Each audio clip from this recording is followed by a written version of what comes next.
Ooh, it's lagging. Alright, so what we're gonna talk about today is multifaceted.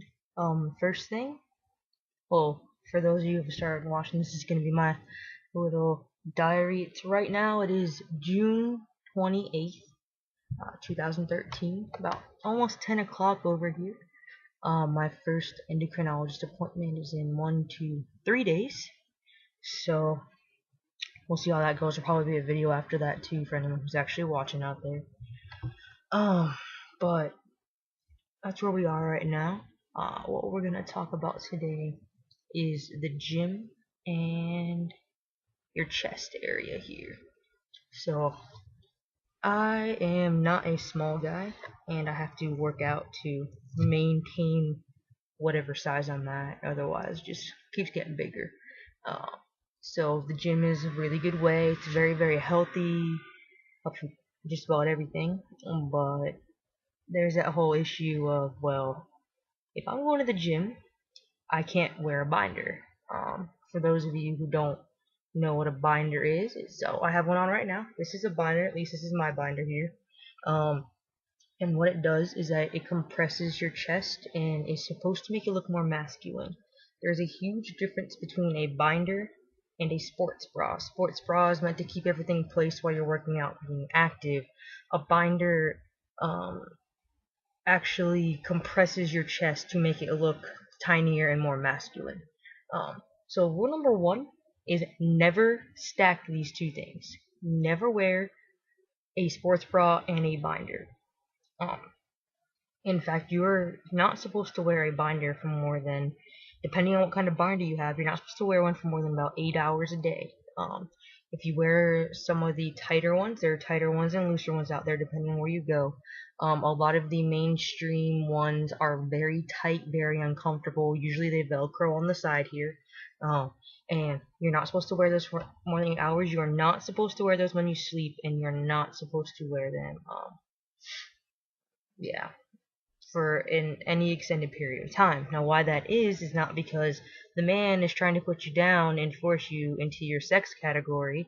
It is because it is bad for you. When you're wearing a binder, it is a lot harder to breathe. It's a lot harder to run. Running a block is going to put you out of wind, no matter how good of shape you're in. When you're wearing something that compresses your chest and takes more effort for you to take a deep breath, more effort for you to do anything. Number one, it's going to make you sweat a lot more than you want to sweat. So summer sucks. Number two, it's going to make it harder to take deep breaths. It's going to make it harder to sing. And any kind of physical activity, you're not supposed to wear one. If your heart is already working overdrive to get you through the day, and then you go and try to run a goddamn marathon on top of it, you're a fucking idiot. Now, why would you wear a binder then? Well, binders are made specifically for people who, for whatever reason, have issues with their chest. These have been made for you to use that. It's not an ace bandage with a fancy string on top of it. Binders cost anywhere from $25 to $80 a piece. It's not just something you can make at your local goddamn grocery store. So you should never be wrapping with ace bandages, ever. That is quite possibly one of the worst things you can do. You shouldn't be wrapping with anything. You shouldn't be wearing for sports bras.